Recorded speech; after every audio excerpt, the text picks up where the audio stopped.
Like a car, sometimes your hair needs maintenance or a tune-up. So this is my maintenance day routine.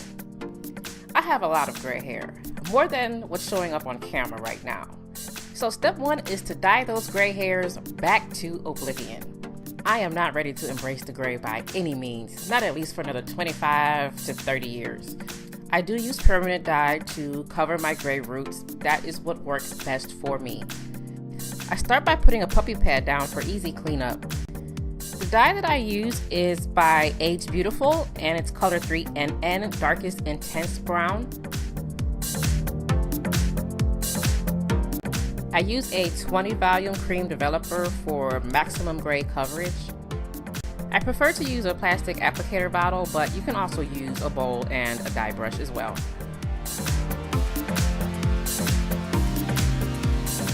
Gloves, of course, and I prefer to use disposable gloves just for easier cleanup. And an oil to protect my skin from the dye.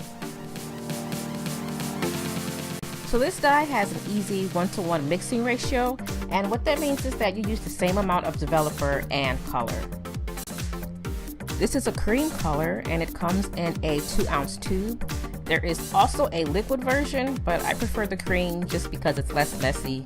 As you can tell, for me, less messy is the name of the game. So there's 2 ounces of dye in the tube, so I am going to pour 2 ounces of developer into the applicator bottle. And the measurements are marked on the bottle, so it makes it very easy to make sure that you have the right amount of product. Now the tube of color is sealed, so I just poke it through with a comb and squeeze it toothpaste style right into the applicator bottle. Want to make sure to get every last bit of color out of that package.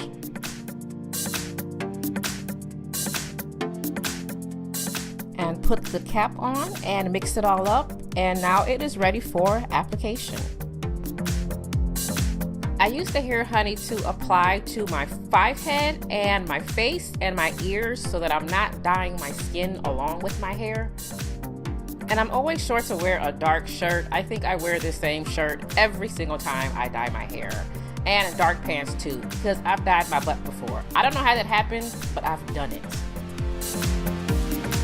Okay, it's sad that I have to do this, but I also put the hair honey on my arms because I usually dye my arms up too.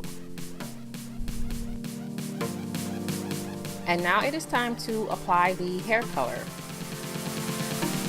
So I start applying the product in the front towards the edges of my hair. And I'm wincing because, like an idiot, I was scratching my head before I applied this dye, so it was burning a little bit. Being a natural, I always think that I can scratch my head without repercussion until it's time to dye my hair, and then I'm like, oh crap, I should have did that. Anyway, I continue to apply the product right directly to the root. This is just a touch-up, so I'm only doing the roots this time. And after I apply all the product, I like to rub it into my head to make sure that I haven't missed any spots.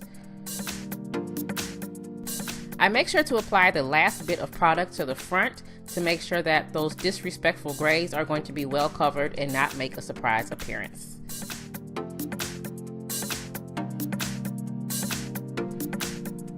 Then I cover everything with the plastic cap and let it process. And I only got a little bit of dye on my arm, so yay me. And while it's processing, I like to sit outside and read a book so that I will not get dye on any of my furniture in the house. So after 30 minutes, it is time to rinse the dye out.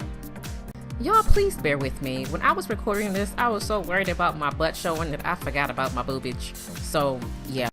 And my summer body back rolls are out and I am not ashamed. Anyway, I just use warm water to rinse the hair color out.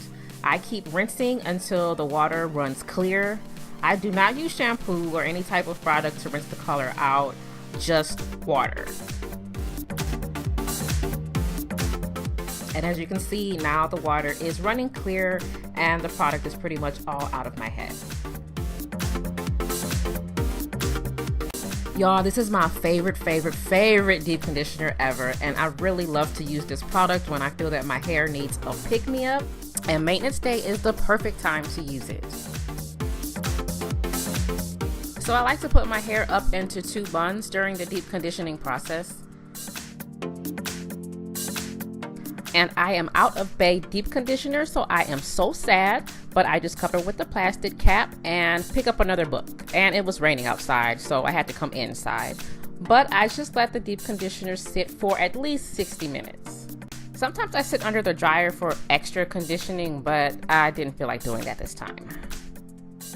So this deep conditioner has amazing slip, so it makes it so easy to detangle my hair.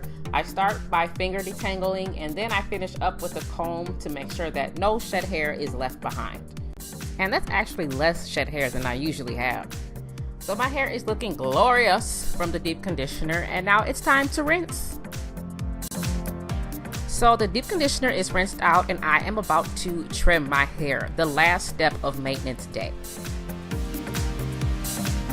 So I'm actually not going to explain too much about what I'm doing because this is actually my first time trying this trimming technique. I have never trimmed my hair before while it is wet.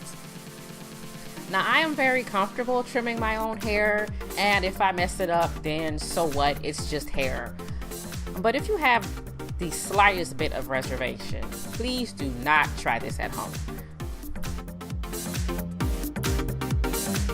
I'm pretty much using the same technique from my How I Trim My Hair video with a little bit of modification. And once I start cutting my hair, I tend to get scissor happy and just keep on cutting. As my hair has gotten longer, it's gotten flatter at the top. So I was really trying to put a lot more layers in my hair so I can get some of the volume back that I used to have.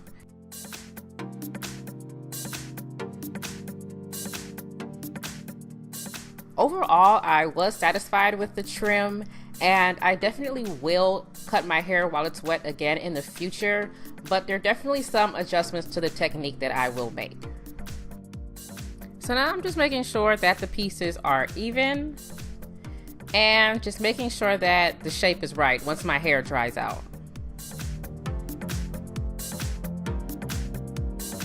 And this is the final result from maintenance day. And as you can see, I have no more disrespectful gray hair.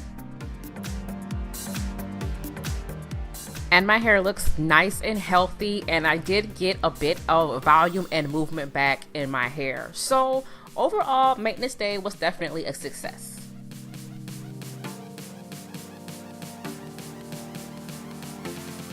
Thanks so much for watching. I'll see you curl friends next time.